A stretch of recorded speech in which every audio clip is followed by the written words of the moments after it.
Oh, makinig kayo para doon sa mga gustong pumunta dito sa Canada, yung mga naka-visitors visa. Tapos sampakan nyo lang maghanap ng trabaho. Huwag na kayong tumuloy. Tapos baka mamaya meron pa nangikayat sa inyo ng mga consultant, punta kayo dito as visitors, makakahanap kayo ng trabaho. Huwag nyo nang ituloy, naglulukuhan lang kayo.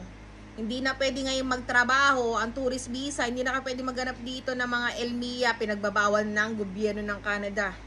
Bawal na, dati, sabi hanggang ano yun, hanggang February 2025. Pero ngayon, August 28, implemented na, hindi na kayo pwede magtrabaho. So, yung mga naka-tourist visa dito, automatic, uuwi kayo after ng 6 months. So, ngayon, ayaw nyo umuwi. Anong way nyo? Kasi, mag-apply kayo doon sa, sa Canada.ca ng tourist visa. Tapos, hanap kayo ng work permit. Try nyo, meron doon online something eh. Hindi kayo papayagan ng gobyerno ng Canada. Tapos, iniisip nyo, mag-ano kayo, mag-student kayo. Naku kabayan, suntok sa buwan.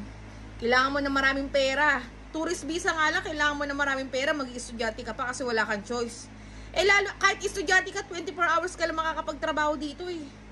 Ano sa tingin mo? Wag na kayong pupunta dito ng visitors visa ha. Wag na, hindi kayo makakahanap ng trabaho, pinagbabawal na kayo makahanap ng trabaho dito, naintindihan nyo?